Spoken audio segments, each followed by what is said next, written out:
Welcome to John Academy. This is Shahul John. आज हम पढ़ने जा रहे हैं NIOS सोशल साइंस कोड 213 जो कि क्लास 10th के लिए है। ये चैप्टर 23 है जिसका नाम है भारतीय लोकतंत्र के समक्ष चुनौतियाँ। इसका मतलब है कि भारतीय लोकतंत्र के सामने कौन कौन सी चुनौतियाँ आती हैं या हैं, उसके बारे में हम पढ़ेंगे। इस चैप्टर का जो फर्स्ट टॉपिक है हमारा है लोकतंत्र से आशय, यानी लोकतंत्र से मतलब क्या है। तो बहुत पहले संयुक्त राज्य अमेरिका के पूर्व राष्ट्रपति अब्राहम लिंकन ने कहा था। तो अब्राहम लिंकन ने क्या कहा था लोकतंत्र के बारे में? जनता की सरकार, जनता के लिए सरकार और जनता द्वारा सरकार को लोकतंत्र कहते हैं। किसे कहते हैं? जनता की सरकार, जनता के लिए सरकार और जनता द्वारा सरकार को क्या कहते हैं? लोकतंत्र कहते हैं। और डेमोक्रेसी, लोकतंत्र को इंग्लिश में क्या कहते हैं? डेमोक्रेसी।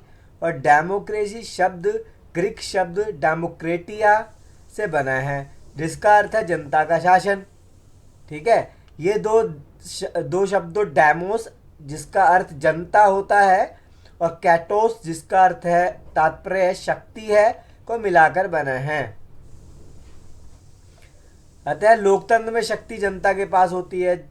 आपने देखा होगा कि हमारे देश भारत जो कि लोकतांत्रिक देश है, वहाँ पर जनता द्वारा नेता को चुना जाता है। इसलिए जो कहा गया है कि लोकतंत्र में शक्ति किसके पास है? जनता के पास होती है। इसलिए हम ये भी कह सकते हैं लोकतंत्र में शक्ति किसके पास है? जनता के पास। यह अर्थ ग्रीक शहर राज्यों विशेषतः एथेंस में प्रचलित सरकारों के अनुभवों पर आधारित है। कौन से देश से लिया गया है? कहाँ होता था ये? एथेंस में। आज भी लोकतंत्र को सरकार के स्वरूप के रूप में परिभाषित किया जाता है जिसमें सर्वोच्च शक्ति जनता के हाथों में होती है, यानी कि सारी की सारी शक्ति, सबसे बड़ी शक्ति किसके पास है? जनता के पास है, लोगों के पास है लोकतंत्र के अंदर। हमारा नेक्स्ट टॉपिक है भारतीय लोकतंत्र की चुनौतियां। हमारे देश के अंदर लोकतंत्र के सामने कौन कौन सी चुनौतियां हैं? तो फर्स्ट चुनौती है निरक्षरता की। निरक्षरता का मतलब होता है अनपढ़ता से, जिन लोगों को पढ़ना लिखना नहीं आता। भारतीय लोकतंत्र की पहली चुनौती निरक्षरता की है। भारत में आज़ादी के समय अधिकतर जनसंख्या निरक्षर थी। जब भारत आज़ाद हुआ था उस समय में ज़्यादा से ज़्यादा जनसंख्या क्या थी? पढ़ी लिखी नहीं थी, जो कि 2011 के आंकड़े के अनुसार कितनी हो गई थी? साक्षरता दर 74.0 तक बनी हुई थी। यानी 2011 जब आया तो निरक्षरता दर कितनी हो गई? 74 हो गई। साक्षरता का मतलब होता है जिन लोगों को पढ़ना आता है और लिखना आता है। शिक्षित अलग होते हैं, शिक्षित वो होते हैं जिनको पढ़ना लिखना भी आता है और उनमें समझदारी की बात देखी जाती है। सेकंड पॉइंट है गरीबी। गरीबी को लोकतंत्र का सबसे बड़ा अभिशाप माना गया है कि गरीबी क्या है? लोकतंत्र का सबसे बड़ा अभिशाप है, दोष है। ये सभी प्रकार की असमानता को मूल कारण है। हमारे देश के अंदर जितनी भी असमानता, इनइक्वालिटी फैलती है वो सिर्फ गरीबी के कारण फैलती है। आज के समय में भी अधिकतर लोगों की मूलभूत आवश्यकता पूरी नहीं होती। आज का समय भी ऐसा है कि लोगों की मूलभूत आवश्यकता पूरी नहीं होती। इसका मतलब यह है रोटी, कपड़ा, मकान जैसी आज भी लोगों को समस्या बनी हुई है हमारे देश के अंदर। नेक्स्ट है लैंगिक भेदभाव। आज के समय में भी भारत के कई हिस्सों में लैंगिक भेदभाव देखा जा सकता है। लैंगिक भेदभाव होता है जेंडर पर बेस्ड होता है, यानी कि लड़का लड़की के नाम पर अगर भेदभाव किया जाता है तो वो लैंगिक भेदभाव होता है। आज भी कई परिवारों में लड़की का पैदा होना अच्छा नहीं माना जाता है। कई परिवार ऐसे हैं हमारे देश के अंदर जहाँ पर लड़की का पैदा होना अभिशाप भी माना जाता है और बहुत सी जगहों पे लड़की के पैदा होते उसको मार दिया जाता है या पेट में ही मार दिया जाता है। साथ ही भारतीय लोकतंत्र जातिवाद, सांप्रदायिकता एवं धर्म कट्टरता का सामना कर रहा है। हमारे देश भारतीय लोकतंत्र जातिवाद का सामना कर रहा है। जाति के नाम पर लोग लड़ते हुए दिखाई देते हैं, एक दूसरे से ईर्ष्या करते हैं, सांप्रदायिकता करते हैं, धर्म के नाम पर लड़ते हैं, धार्मिक कट्टरता, अपने धर्म को श्रेष्ठ मानते हैं। ये सारी चुनौतियां देखी जाती है। 5th पॉइंट है क्षेत्रीयवाद।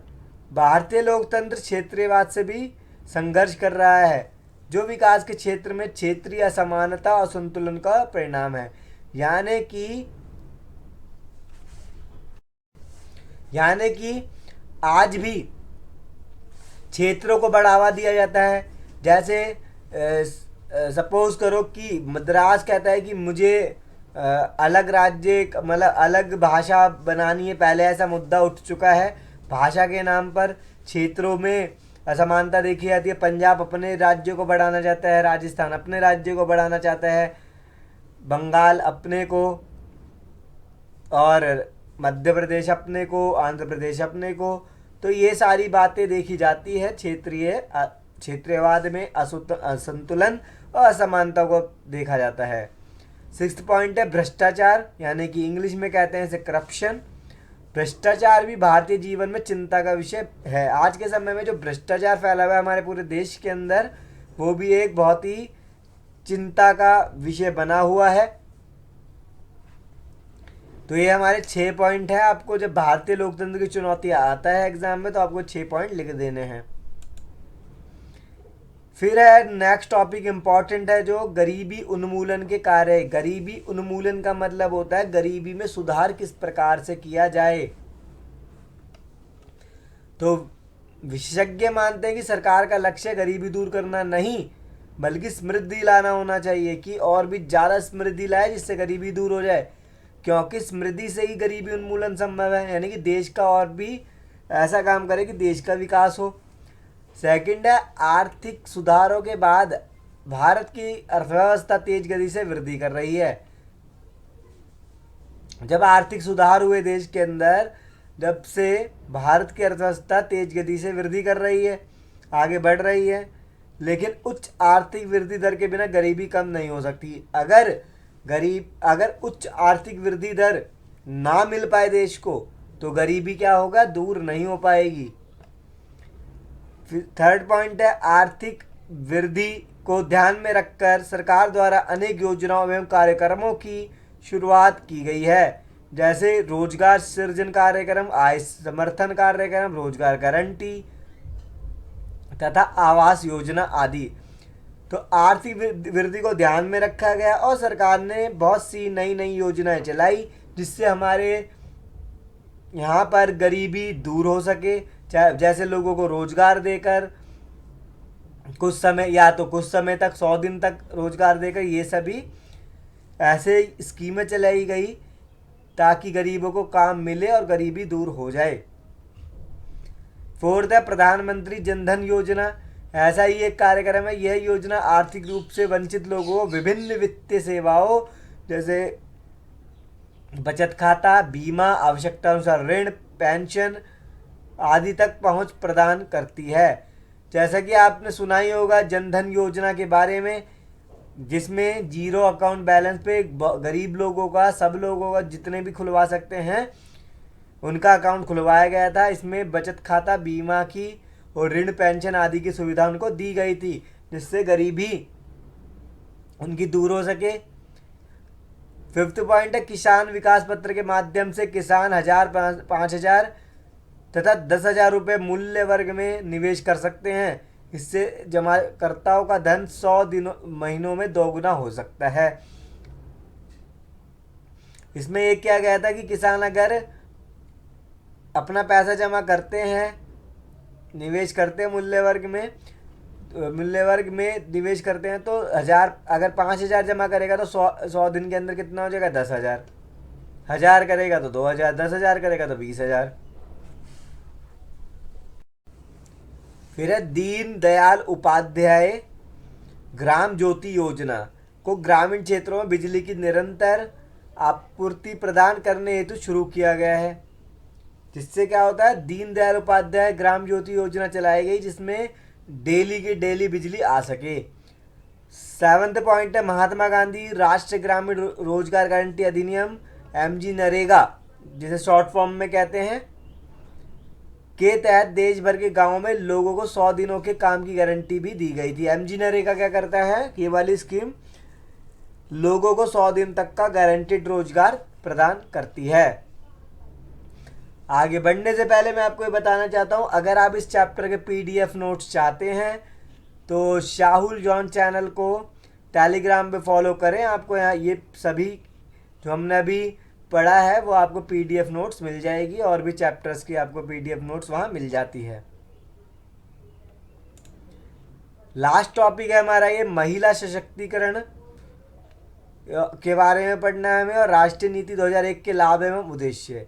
इस नीति का लक्ष्य महिलाओं को उत्थान के मार्ग पर अग्रसर करना, उनका विकास एवं सशक्तिकरण करना है। तो ये जो नीति अपनाई गई थी राष्ट्रीय नीति 2001, इसमें महिलाओं के उत्थान के बारे में सोचा गया था और उनको सशक्त बनाने के बारे में, शक्तिशाली बनाने के लिए सोचा गया था।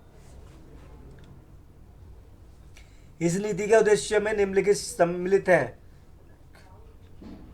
ये सारी बातें उसमें शामिल की गई।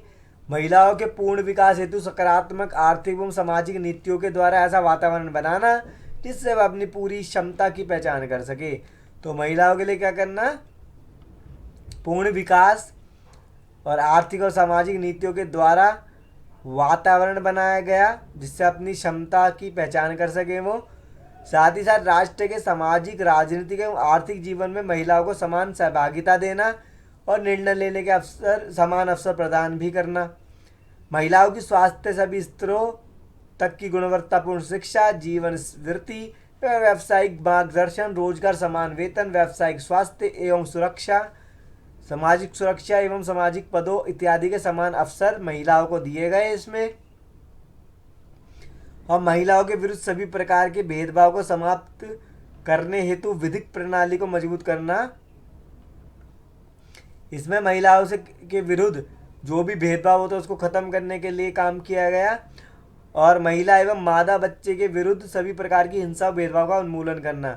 जो भी महिला या मादा बच्चे के विरुद्ध कोई भी परेशानी होती है, हिंसा होती है, भेदभाव होती है, उसमें इस नीति के तहत, राष्ट्रीय नीति 2001 के तहत इसमें सुधार के बारे में सोचा गया।